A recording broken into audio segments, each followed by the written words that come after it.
Então pegue a Bíblia Sagrada agora, com muito amor e carinho, e abra comigo em Marcos, capítulo de número 11, versículo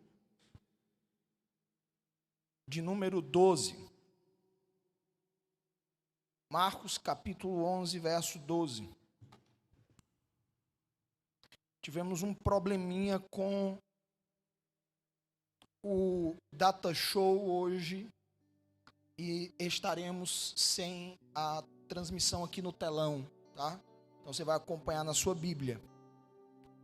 Marcos, capítulo de número 11, versículo de número 12. Tradução ACF. Diz assim: quantos encontraram, gente? Digam amém. Amém? Qualquer coisa, se você porventura estiver sem Bíblia, compre uma Bíblia, né? Mas tem um projeto aí da galera do Spark de doação de Bíblia, tá? Então a galera arrecadou Bíblias usadas. Se você tiver sem Bíblia, é só você ir lá no stand de Célula Viva, deixar seu nomezinho, seu telefone e pedir uma Bíblia de doação. Não é uma Bíblia nova. Se você não está com condição de comprar uma nova agora, você vai receber a doação de uma Bíblia usada. Tá certo, gente? Vamos lá, diz o seguinte, ó. Marcos 11, 12 diz assim: e no dia seguinte, quando saíram de Betânia, teve fome. Aqui é Jesus, tá? Jesus teve fome. O que foi que ele teve, gente? Ele teve fome. No versículo 13, o texto diz assim: e vendo de longe uma figueira que tinha folhas, foi ver se nela acharia alguma coisa. E chegando a ela, não achou, senão folhas, porque não era tempo de figos. Jesus falando disse-lhe: nunca mais coma alguém fruto de ti, para sempre. E os seus discípulos ouviram isto. Quantos creem que essa palavra é de Deus? Eu vou ler novamente para o melhor entendimento de todos. Preste atenção, por favor. Versículo 12. E no dia seguinte, quando saíram de Betânia, teve fome. Quem? Jesus. Verso 13. E vendo de longe uma figueira, vendo de longe o quê? Uma figueira que tinha folhas. Então, de longe, ele viu uma figueira, viu que ela tinha folhas, de longe. Foi ver se nela acharia alguma coisa. E chegando a ela, não achou, senão folhas, porque não era tempo de figos. E Jesus falando disse-lhe: nunca mais coma alguém fruto de ti, para sempre. E os seus discípulos ouviram isto. Amém? Você crê que essa palavra é de Deus? Eu também creio. Então desocupa as tuas mãos agora. Coloca a tua Bíblia sobre o teu assento. Coloca a mão esquerda no teu coração. Levanta a mão direita para o alto. Você que está em casa nesse momento, faça isso também. Vamos orar e agradecer pela palavra. Paizinho querido, muito obrigado. Nós te agradecemos, Pai, sabedor que existem lugares que a palavra ela é proibida. A Bíblia não pode ser vendida, não pode ser adquirida. É proibido até ter uma página da Bíblia. Não existem lugares onde as pessoas podem ir para ouvir uma ministração da Bíblia Sagrada. E aqui, Senhor, nós temos a liberdade de entrar nesta casa. As portas desta casa estão abertas. Aqui a gente pode vir, desfrutar de uma boa mensagem, aprender da Bíblia, Senhor, sem nenhum tipo de proibição. A palavra aqui ela é liberada. E às vezes nós não valorizamos. Nos perdoa, Senhor. Nos perdoa porque às vezes fazemos pouco. Não lemos, não meditamos na palavra, na Bíblia, em casa, durante a semana. E às vezes quando a gente vem para o culto aqui no domingo, nem prestamos atenção direito. Nos perdoa, Senhor. nos perdoa. Nós vamos valorizar mais a palavra a partir de hoje. Vamos valorizar mais, meditar mais nela de dia e de noite.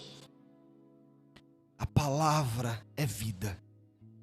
A palavra é renovo. A palavra é lâmpada para os nossos pés e luz para o nosso caminho. A palavra é alimento, é o rolo que nós temos que comer.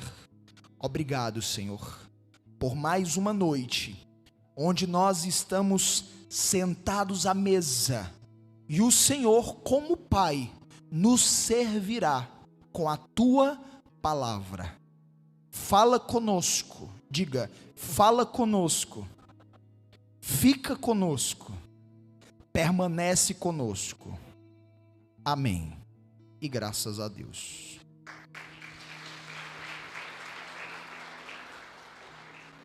Sente-se, por favor.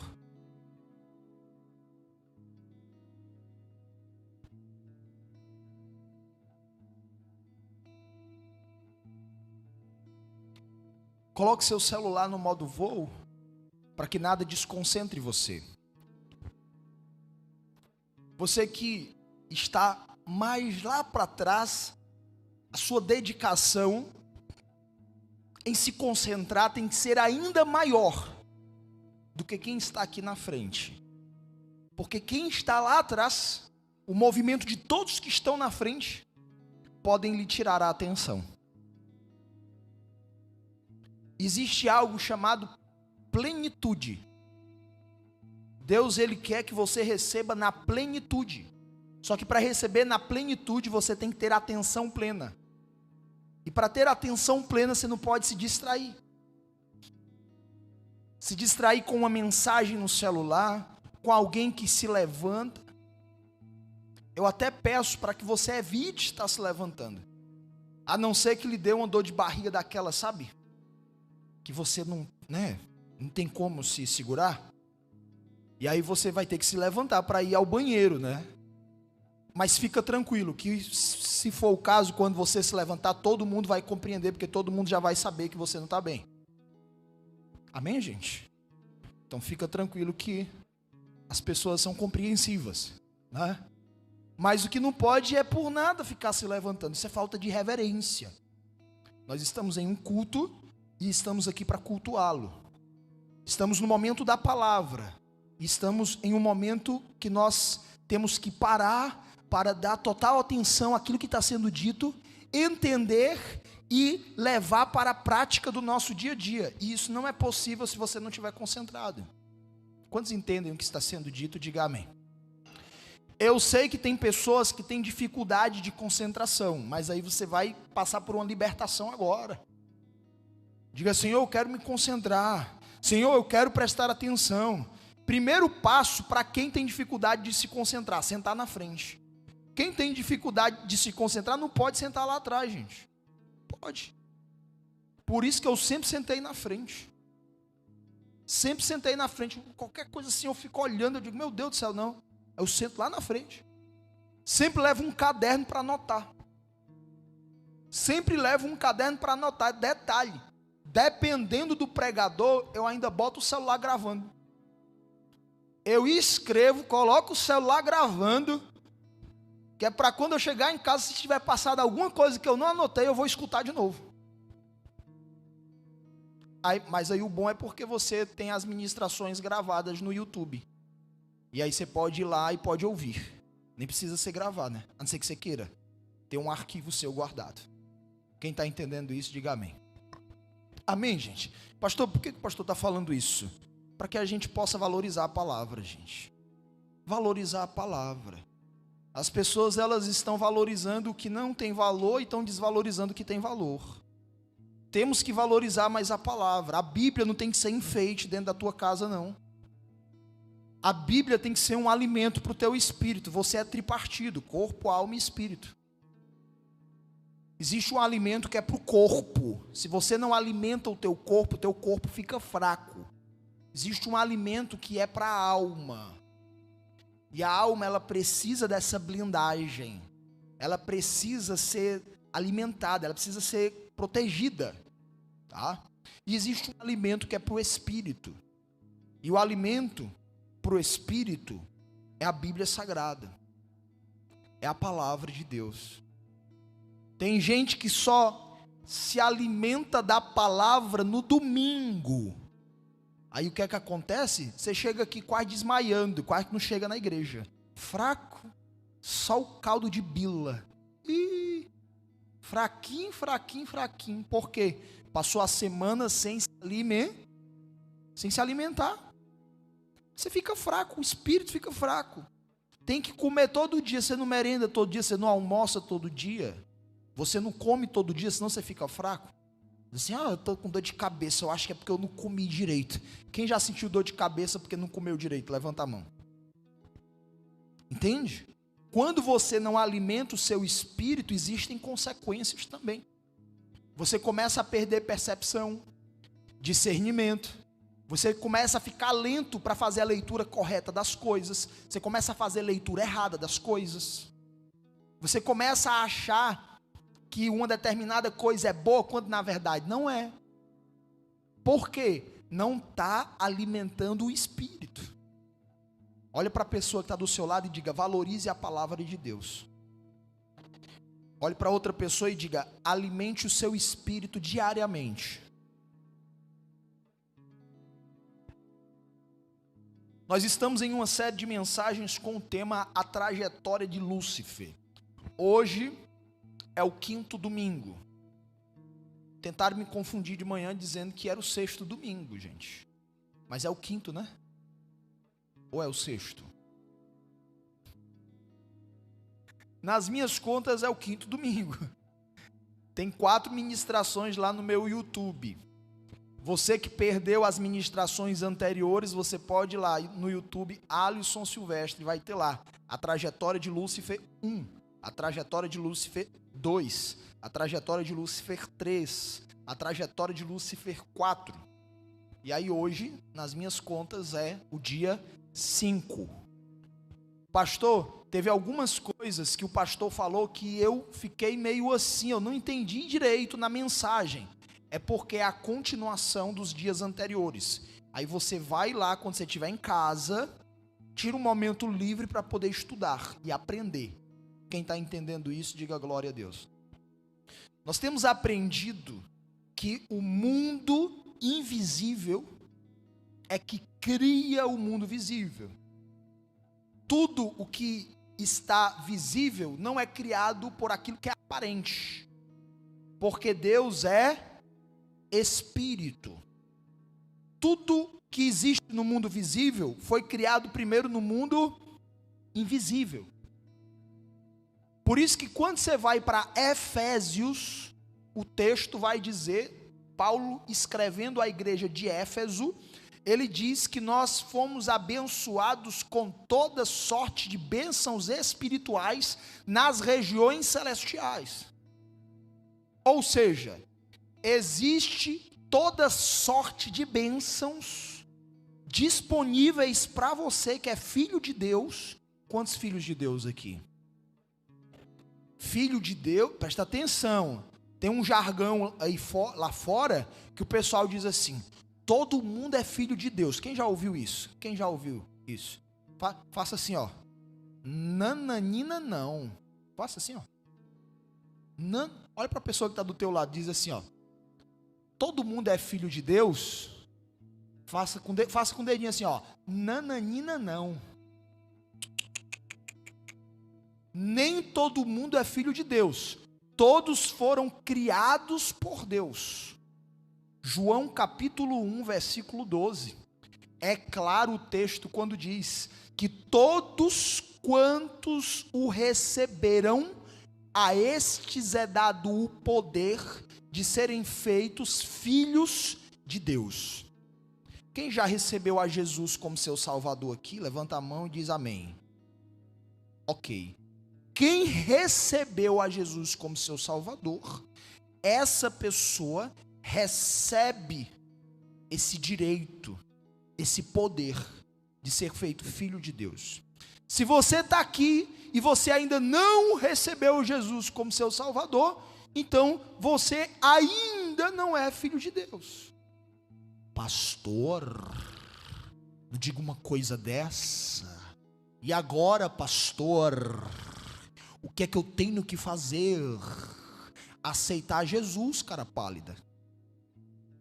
Aceitar Jesus. Ou você quer passar o resto da vida sendo filho do Satanás?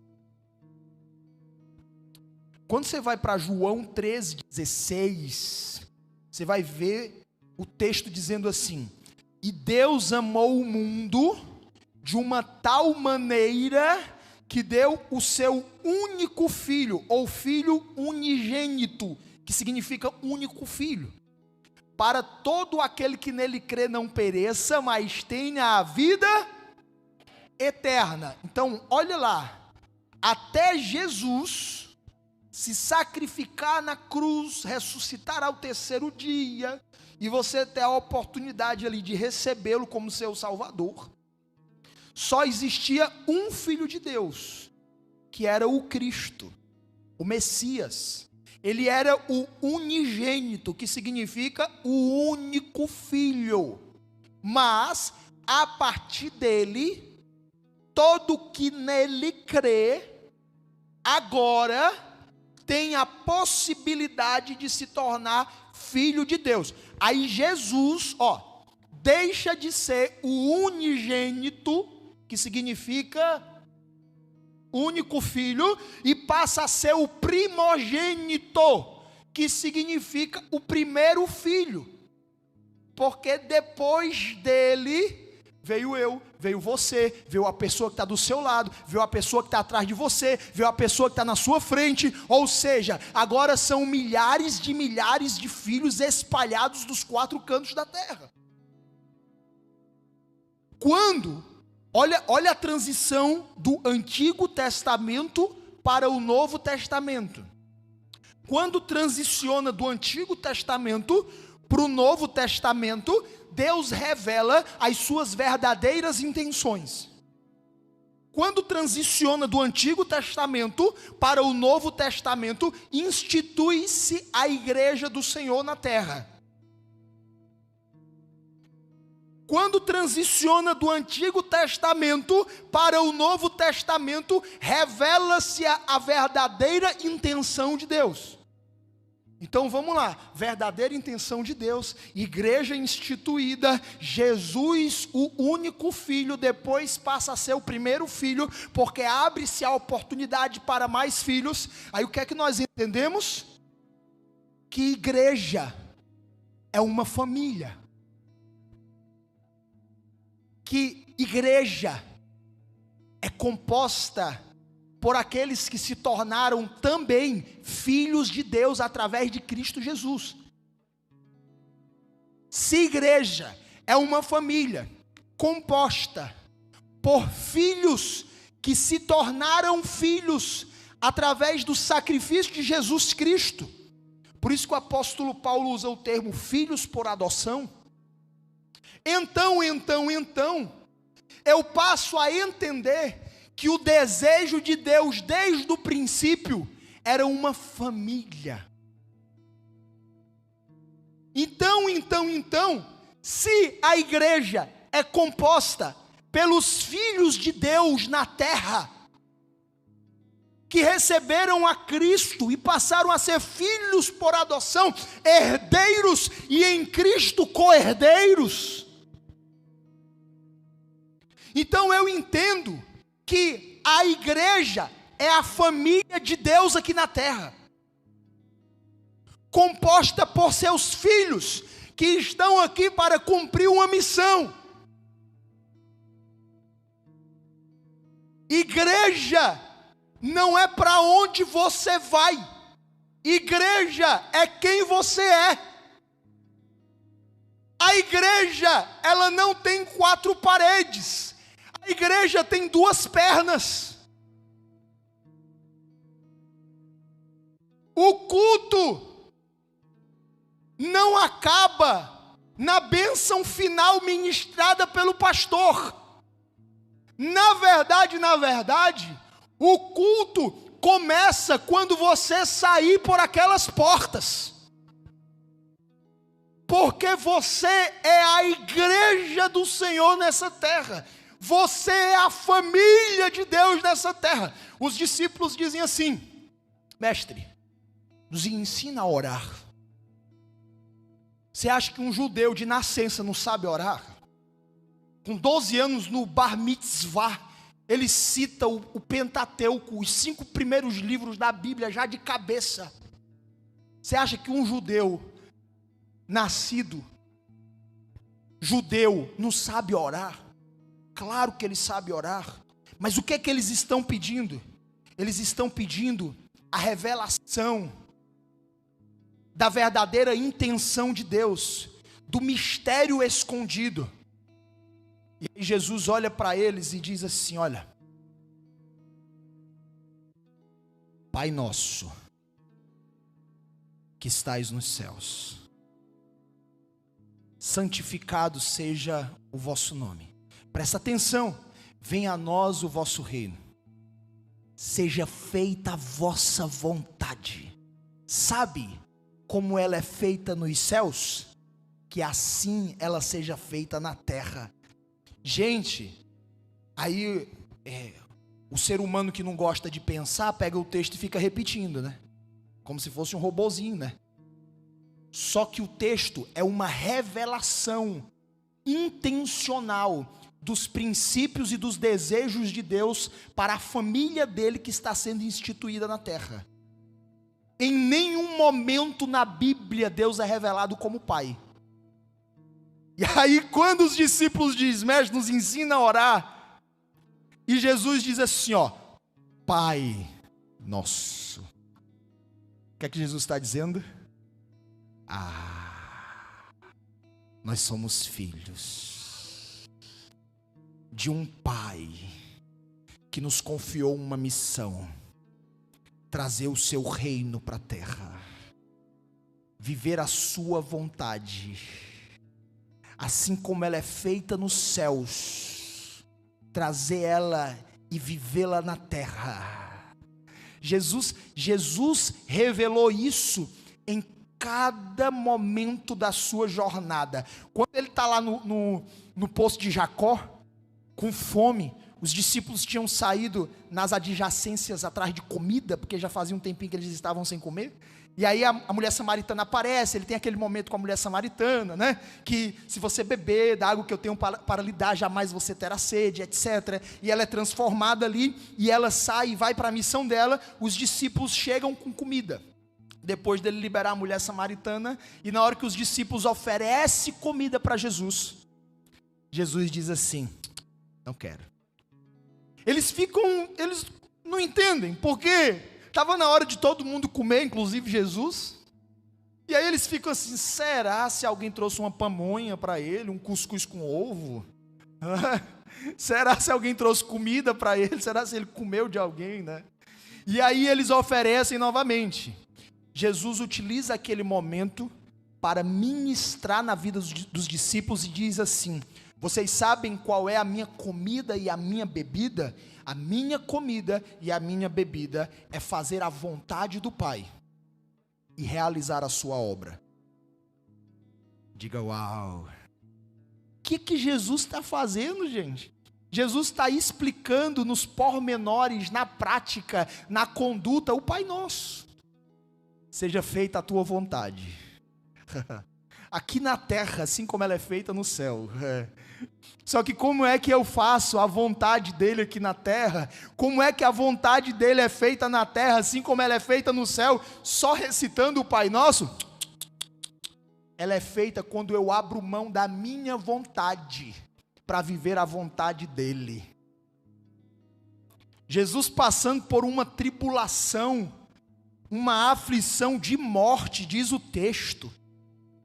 Ele compartilhando com os 3 mais chegados ali. Ele vai lá para o Getsêmani, ali no Jardim das Oliveiras.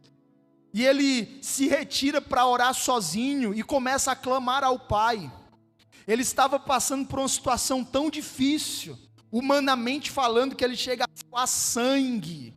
E ele diz assim: Pai, se possível for, afasta de mim esse cálice. Todavia, não seja feita a minha vontade, mas a tua. Diga amém. E o cálice foi afastado, gente. A vontade de Jesus foi feita. Nanani? Não.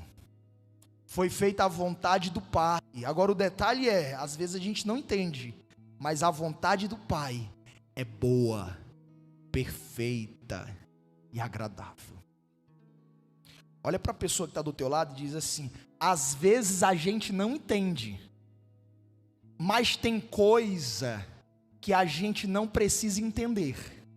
O que a gente precisa é confiar.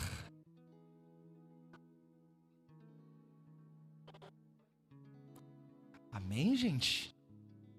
Tem pessoas que chegaram aqui angustiadas, porque estavam tentando entender algumas questões, que na verdade, Deus está tratando o teu coração nessas questões, para que você volte a confiar. Você nunca vai conseguir controlar tudo.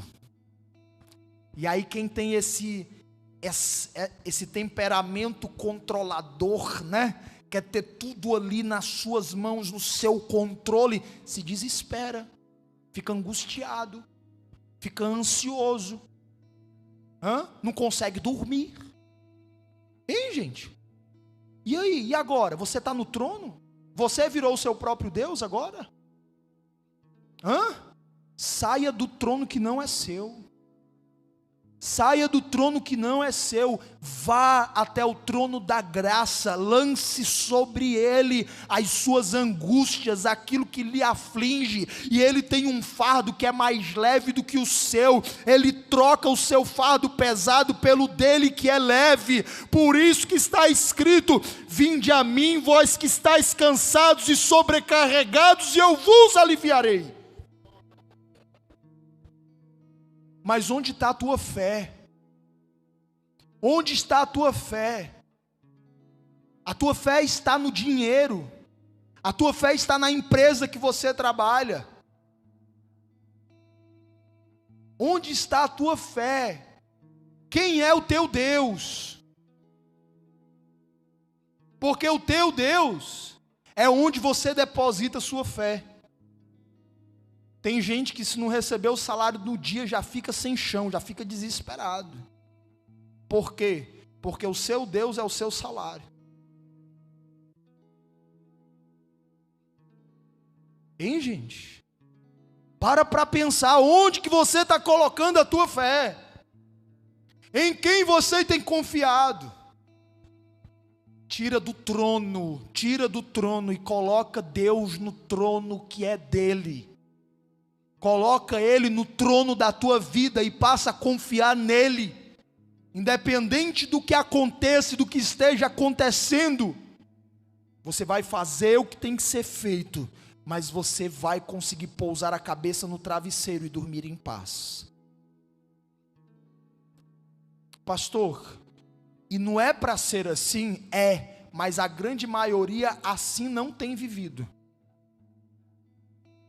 As igrejas, elas estão ficando cheias de pessoas vazias de Deus. É muito fácil mostrar algo e viver outra coisa. É muito fácil aparentar algo que na realidade não se vive. É muito fácil. As redes sociais multiplicaram-se os perfis fake, os perfis falsos. E os perfis falsos não são os perfis piratas, mas são os perfis das pessoas que aparentam algo que na realidade não estão vivendo. Quando Jesus olha de longe a figueira, ele avista folhas, e ele se aproxima dela para conferir se haveria figos. Não era tempo de figos. Jesus sabia disso, que não era tempo de figos. Jesus não era burro, inteligentíssimo. Sabia que não era tempo de figos. Mas de longe, ele avista folhas. E eu não sei se você sabe, o figo é a flor da figueira. E se tem folha, tem que ter figo, a flor. De longe ele avista que tem folhas. Então, pera lá, deixa eu conferir se condiz com o que está aparentando. Quando ele se aproxima, não tem figo. De longe, aparentava ter figo. Mostrava-se uma coisa. Mas quando se aproximava, quando se chegava mais perto, na realidade era outra. Jesus olha para a figueira, amaldiçoa a figueira. Quando os discípulos voltam, aquela figueira havia secado da raiz até a última folha. E aquela figueira nunca mais gerou figo para sempre. O juízo de Deus veio sobre ela. Por quê, gente? Por que isso aconteceu? Porque é muito fácil viver de aparências. Mas a nossa chamada não é para viver de aparências. É muito fácil aparentar algo. É muito fácil postar algo no Instagram e mostrar uma vida fake, uma vida falsa. É muito fácil colocar uma foto de perfil e querer mostrar aquilo que você não vive. É muito fácil. Só que um dia Jesus vai vir prestar contas, assim como ele prestou contas com aquela figueira. É muito fácil, gente. Você pode vender uma aparência para todo mundo. Você pode vender uma aparência. Mas o que importa é a realidade que você vive e não a aparência que você vende. Você pode mostrar uma aparência para todo mundo, mas o que importa é a realidade que você vive e não a aparência que você vende. É só questão de tempo para ser revelado a farsa, a mentira. Você quer viver uma mentira? Acorde para aquilo que você precisa acordar. Desperte para aquilo que você precisa despertar. Pare de ser um marido fingido, uma esposa fingida. Gere frutos de fidelidade dentro do matrimônio. Pare de ser um pai de mentirinha, uma mãe de mentirinha. É muito fácil bater uma foto com o filho e postar no Instagram. E aí parece que você é o melhor pai do mundo, a melhor mãe do mundo. Mas se Jesus se aproximar de você, ele vai encontrar figo ou só folhas? Quem é você na realidade?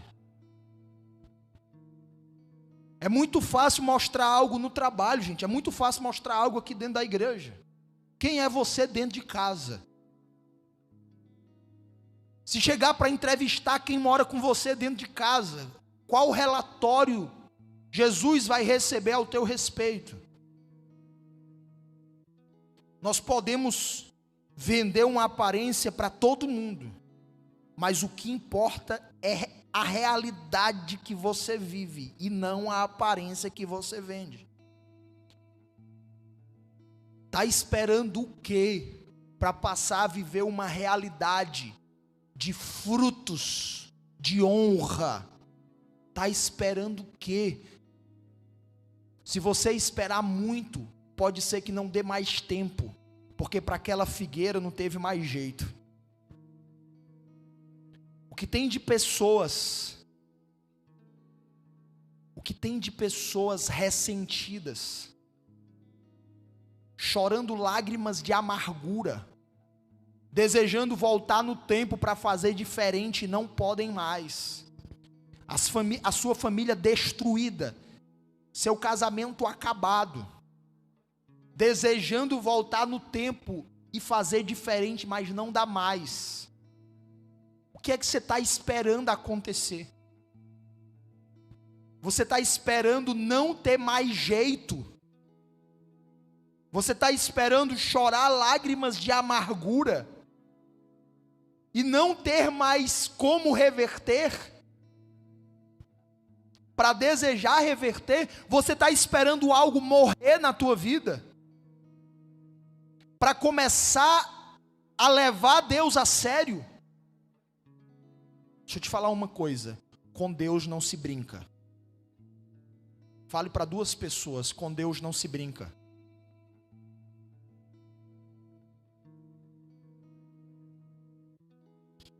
Veio o juízo de Deus sobre aquela figueira e ela nunca mais frutificou. Com Deus não se brinca. Gente, coincidência ou não, a pandemia estourou depois daquela palhaçada no carnaval de 2020. Coincidência ou não? Aí tava lá os crentes, tudo assistindo a televisão, dando ibope pro Satanás. Não é? Coincidência ou não? Quando o juízo de Deus vem, aí, filhinho, a mão pesa. A mão pesa. Tem gente dizendo que esse vírus é algo do Satanás. Pode ser que seja juízo de Deus. Pode ser que seja juízo de Deus. Ninguém entende o que é esse vírus. Ninguém consegue entender. Tem gente que se previne e morre. Tem gente que não se previne e ainda está vivo. Ninguém consegue entender. Hein, gente? Pessoas milionárias com todo o recurso médico do mundo morrendo. Você está esperando o que para começar a levar Deus a sério? Está esperando o quê? Está esperando acontecer o quê? Você tem que parar para pensar. Deus lhe deu uma cabeça para você raciocinar. Eu estava falando para os jovens ontem aqui. Quem estava ontem aqui? Levanta a mão. Ok. Eu estava falando para os jovens ontem aqui, trazendo conselhos de sabedoria para eles. E eu disse: olha, não façam o que eu estou dizendo. Não faça não, não faça não. Como é? Como é? Não é para fazer não? Não, eu quero que vocês pensem. Bota a cabeça para pensar. Bota a cabeça para pensar, porque por mais que você faça o certo, você pode fazer o certo com a motivação errada, aí não dá certo do mesmo jeito. Então você tem que entender o porquê que você está fazendo aquilo que você está fazendo. Você não entendeu o porquê, não adianta. É certo estar aqui hoje no culto? Claro que é. Só que se você estiver aqui com a motivação errada, não dá certo. Apesar de ser certo, não vai dar certo. É certo orar, gente? Sim ou não?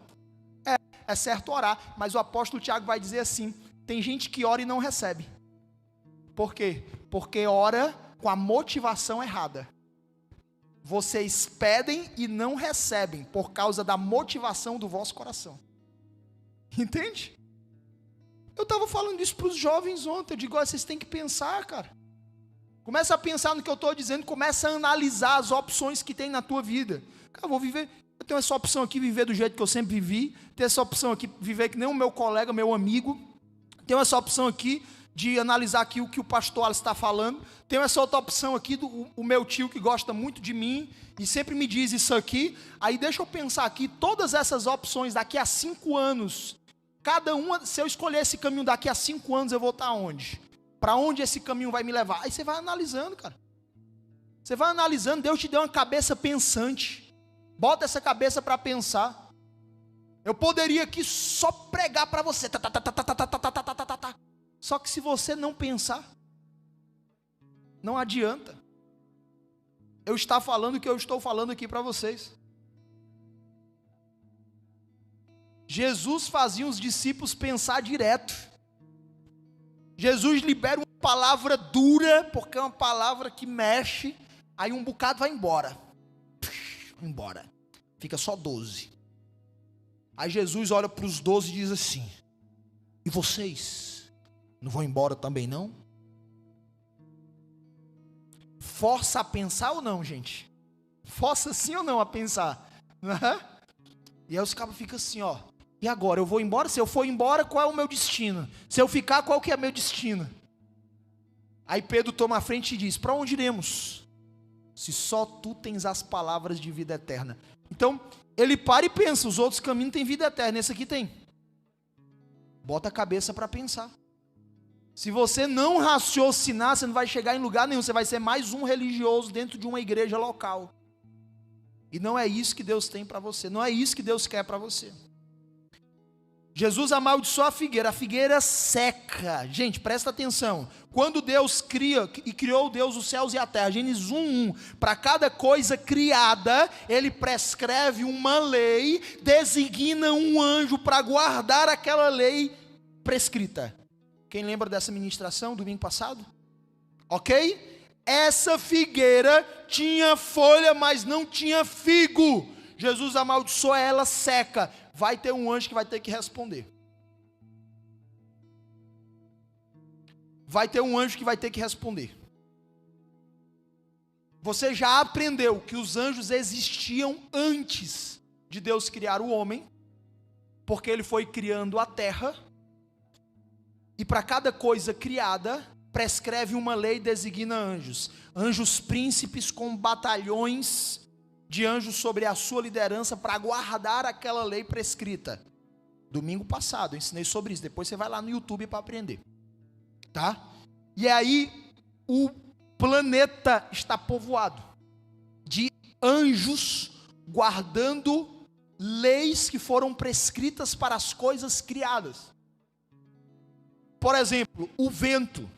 Tem um anjo que guarda a lei que foi feita para o vento. Quando Deus cria o vento, Ele prescreve uma lei. Olha, sua força vai só até aqui. Sua velocidade vai só até aqui.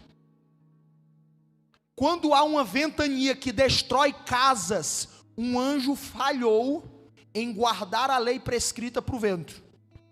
Domingo passado eu falei sobre isso. Então, se você está ouvindo pela primeira vez isso, você vai voltar lá no YouTube e vai assistir a pregação do domingo passado. Que aí eu mostro na Bíblia os versículos, bababá. Beleza, gente? Mas aquele anjo que não guardou aquela lei, ele vai ter que responder.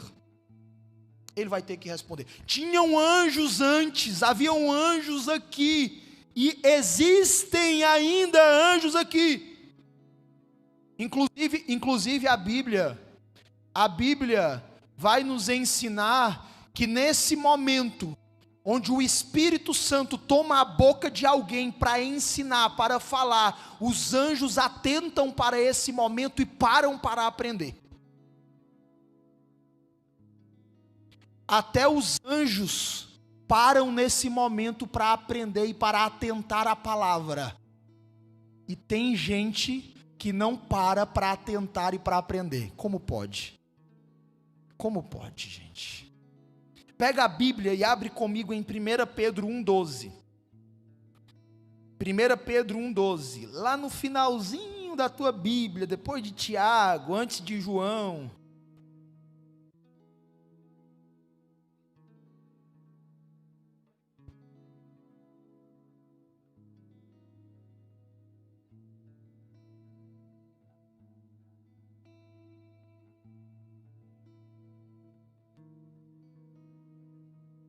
Quem encontrou, diga amém.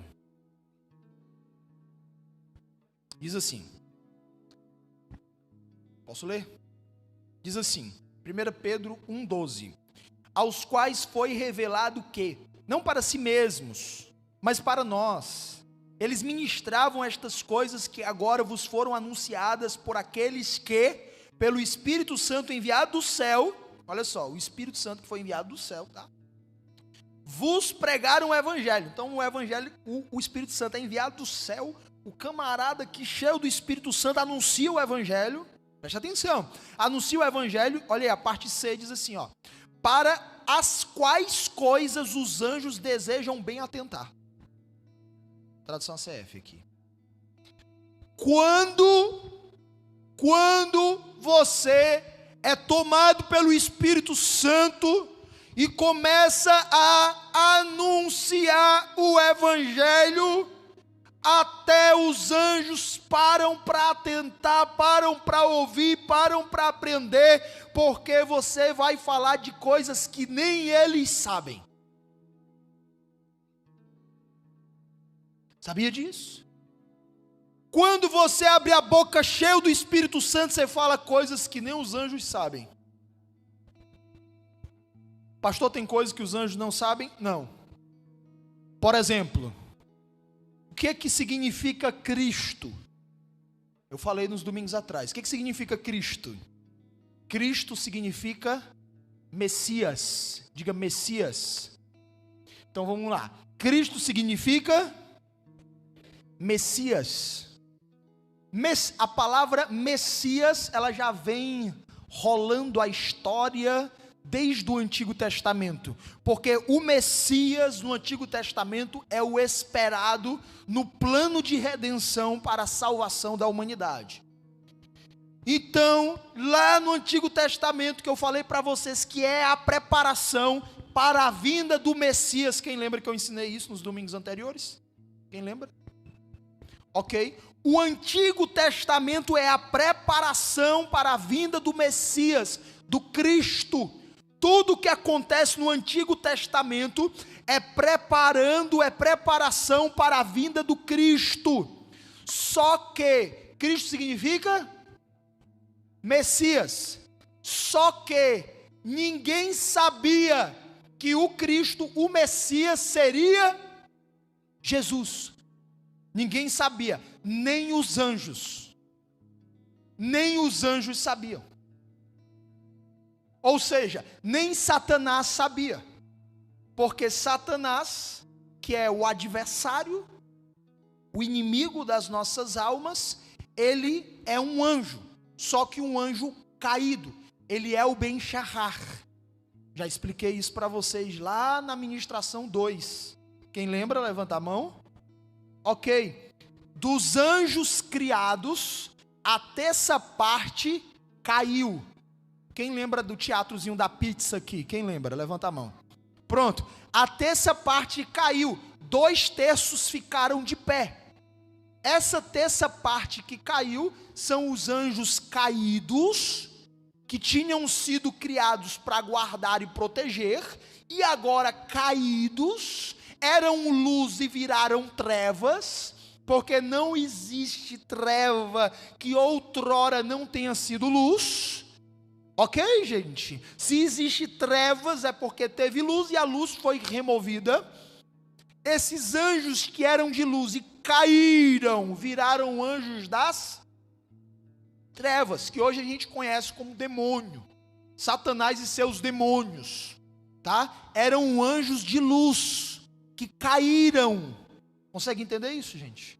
Tá claro isso, sim ou não? Ok. Eles foram feitos para guardar e proteger leis prescritas por Deus, para manter em ordem a criação. Só que eles caíram, desobedeceram, eram luz, viraram trevas, foram feitos para guardar e proteger, agora caídos, como trevas, são instrumentos de destruição, para interromper o plano de redenção. Deus tem um plano de salvação, para aqueles que estão distantes dele, para aqueles que estão perdidos e precisam ser reconciliados com o Pai. Ele tem um plano de reconciliação. Esse plano de reconciliação acontece através de Cristo, ou seja, do Messias, que no Antigo Testamento ninguém sabia que seria Jesus. Satanás sabia que tinha um Messias que viria, mas não sabia que esse Messias era Jesus. A palavra Messias, na etimologia da palavra, significa, anote, tirado das águas. Escreva, Cristo significa Messias. Messias significa tirado das águas. Bora lá de novo. Cristo significa Messias. Messias significa tirado das águas. Presta atenção. Satanás ele está atrás de impedir que o Messias cumpra o propósito dele, porque Satanás não quer você perto de Deus, não quer. Satanás não quer você reconciliado com o Pai, não quer. Então ele já estava cumprindo os seus intentos no Antigo Testamento. Deixa eu analisar aqui qual é o Messias, quem é o Messias. É tanto que quando Jesus nasce, há uma terrível perseguição. Há uma terrível perseguição. José e Maria que loucura. Por quê? Porque Satanás estava perseguindo o Messias. Só que no Antigo Testamento, ele não sabia. Gente, ele não sabia. Jesus é um mistério revelado a nós. Jesus é um mistério revelado a nós, que os anjos não tinham conhecimento. É tanto que no Antigo Testamento, quando Moisés nasce, Satanás pensa que Moisés é o Messias. Por quê? Porque foi instituída uma lei que os hebreus não poderiam ter filhos mais, no Egito. Os hebreus tinham crescido tanto que Faraó ficou com medo dos hebreus se tornarem tão numerosos e ele não conseguir dar conta mais de controlá-los. Só que Moisés nasceu, a sua mãe coloca ele no rio. A filha de Faraó recolhe a criança. Então Moisés foi tirado das águas. E se você for ver a origem, do nome Moisés, está conectado com a origem do nome Messias. Aí Satanás pensa, é ele que foi enviado, ele é o Messias. Aí Satanás começa a perseguição na vida de Moisés, para que Moisés não cumpra o propósito. Aí Satanás faz de tudo para destruir Moisés, para afastar Moisés do propósito, faz de tudo contra Moisés. Aí Moisés diz assim, Moisés vai e fala assim: haverá outro profeta que virá após mim, mais forte. Eita, oh glória. Aí Satanás fica, não acredito, pensei que era ele, porque Messias significa tirado das águas. Aí quando Jesus vem, revelado o Messias, Satanás começa a perseguição. Jesus vai para a cruz, morre por você. Como já dizia o profeta Isaías, que é um profeta messiânico, centenas de anos antes, ele diz assim: ele carregou sobre si as nossas dores, as nossas iniquidades, estavam sobre ele. É o castigo que nos traz a paz. Pelas suas pisaduras nós somos sarados. Uau! E aí Jesus carrega a cruz, vai até o fim, é crucificado no madeiro, passa por tudo aquilo. E quando Jesus morre na cruz, Satanás festeja. Consegui! Eu consegui matar o Messias. Aí Jesus vai no inferno, pega a chave da morte. No terceiro dia a pedra rola, a pedra do sepulcro rola. Quando Maria chega lá, não está aqui, não está aqui, ele vive. No terceiro dia ele ressuscita e a ficha de Satanás cai. Eu não posso contra ele. No 40º dia depois de ter ressuscitado, ele sobe aos céus. Ele olha para os discípulos e diz: olha, eu estou indo, mas eu volto. Eu estou indo vos preparar morada. Aleluia, oh glória. E ele subiu e foi preparar morada. Deixa eu te dizer uma coisa: a tua morada não é de tijolo e de cimento. A tua morada, o revestimento dela não é tinta, não é porcelanato, é ouro e cristal. A tua morada, ela é eterna. Só que tem gente que ainda não entendeu isso. Vem para a igreja, mas está perdido dentro da igreja. Tem gente que a ficha ainda não caiu. O seu tesouro está na terra. A traça e a ferrugem consome o ladrão que mira rouba. A pessoa fica triste, abatida. Como é que pode? Deus, o Senhor permitiu isso. Me diga onde está o teu tesouro, que eu te digo onde está o teu coração. Me diga onde está o teu tesouro, que eu te digo onde está o teu coração. E se o teu tesouro está aqui na terra, você nunca vai viver a vida verdadeira. Porque você vai viver frustrado, atribulado, desanimado, angustiado, porque o seu tesouro está aqui na terra. Você vai desenvolver ansiedade, depressão, síndrome do pânico, SPA, burnout, e aí vai. Todo tipo de síndrome voltado para problemas emocionais você vai desenvolver. Por quê? Porque o seu tesouro está aqui na terra. Se o teu tesouro está aqui na terra, o teu coração está na terra. Agora, quando você entender que o verdadeiro tesouro se chama reino de Deus, quando você entender que o verdadeiro tesouro não está aqui, o verdadeiro tesouro é eterno, que a traça e a ferrugem não consome, e o ladrão que mira não é capaz de roubar, aí não importa o que acontecer aqui na terra, você continua bem. Estava lá Pedro e João sendo açoitado, aí um olha para o outro rindo. Ei, Pedrinho, Joãozinho, como é bom sofrer por pregar o evangelho. Gente, como pode? Como pode? Eu anuncio o evangelho, eu estou construindo a minha recompensa eterna. Ainda que eu sofra aqui na terra, eu me regozijo no meu coração. Por quê? Porque o meu tesouro não é daqui, o meu tesouro é de lá. E se o meu tesouro é de lá, lá está o meu coração. Ou seja, pode acontecer que há adversidades, mas eu vou continuar bem. Porque onde está o meu tesouro, está o meu coração. Um determinado homem colecionador de pérolas, ele encontrou uma pérola, que era a pérola mais preciosa de toda a existência.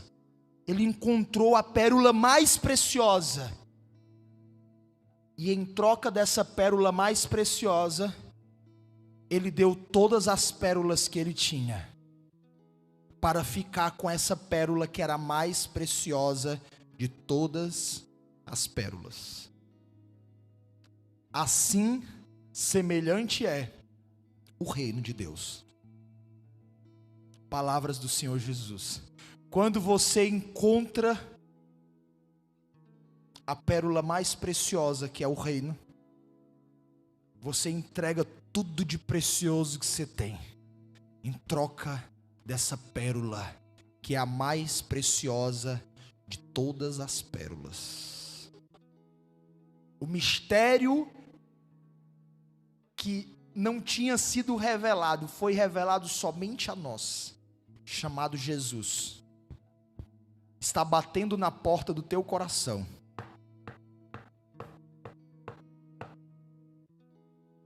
O diabo já está frustrado, porque Deus te ama tanto, te ama tanto, te ama tanto, que já está com o perdão empacotado para te entregar nessa noite. Só que o diabo vem colocar culpa, né? Acusação na tua cabeça, dizendo assim: tu errou demais, tu não vai conseguir, né? Tu é um imundo, tu é uma suja, né? Gente, quem já pensou assim? Quem já pensou dessa forma? Levanta a mão. Olha aí, tá vendo? Tá vendo? Só que imagina, gente, meu Deus. Se você pudesse se limpar sozinho sem Jesus, Jesus não tinha nem vindo, mano. Não tinha nem vindo. Ele veio porque ele quer pegar na tua mão e dizer: bora trilhar essa jornada juntos. Só que, ó, você tem que abrir a porta, sabe? Você tem que abrir a porta e dizer: a partir de agora eu vou caminhar com Ele, para a glória dEle. A partir de agora eu vou ter uma vida com Ele. A partir de agora eu vou levar Deus a sério. A partir de agora eu vou me reconciliar com o Pai através de Cristo. A partir de agora eu vou cumprir o meu ministério. Diga: a partir de agora, eu vou cumprir o meu ministério. E se engana você se você acha que o seu ministério é promessa de vida. Não é. Se engana você que está visitando hoje aqui, que é da Assembleia de Deus, acha que o seu ministério é a Assembleia de Deus. Não é. Se engana você que nasceu na Igreja Batista e acha que o seu ministério é batista. Não é. Pastor, e qual é o meu ministério? Segundo a Bíblia, o seu ministério é o ministério da reconciliação. E você tem uma missão nesse ministério que lhe foi confiado. Vamos ver aqui, gente, para a gente finalizar com chave de ouro, 2 Coríntios, capítulo 5, versículo 18. Abra aí. 2 Coríntios 5, 18.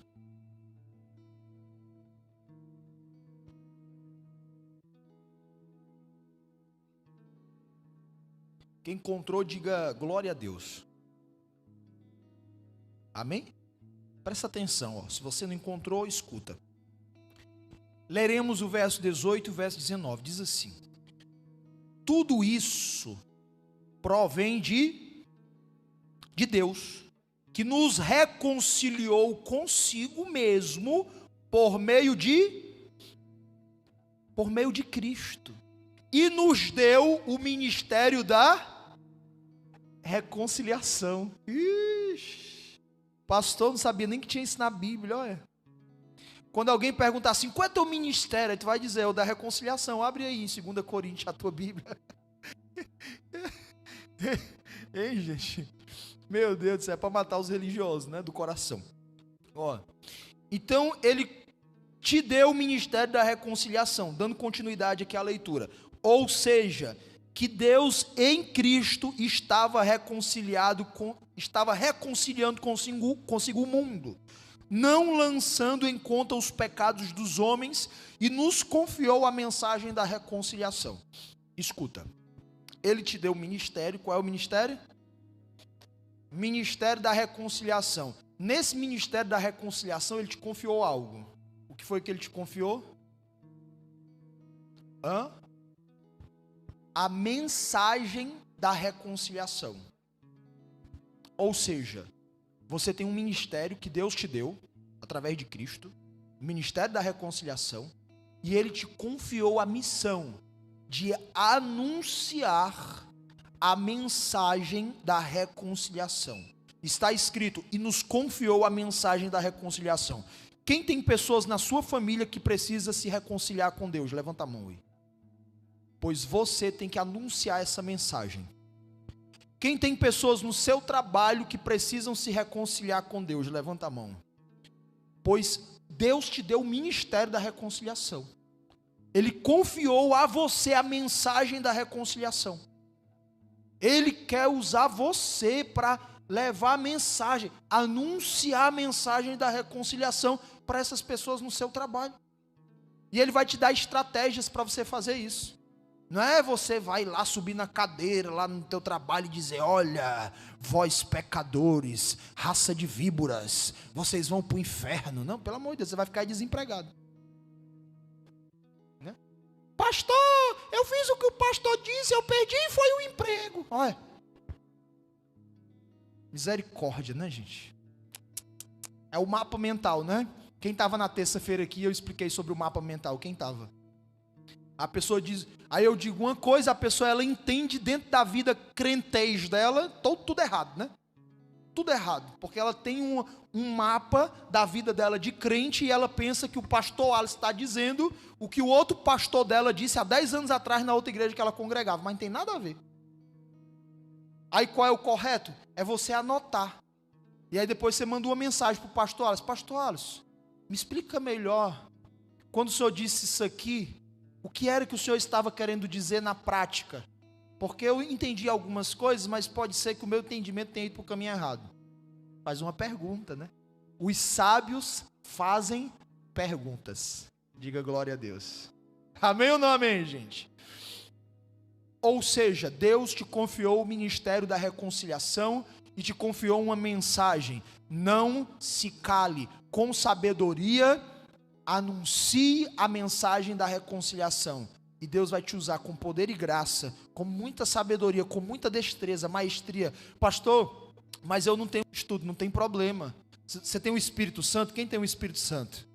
Então pronto, quando você, irmão, abre a tua boca, movido pelo Espírito Santo de Deus, até os anjos param para ouvir, quanto mais as pessoas.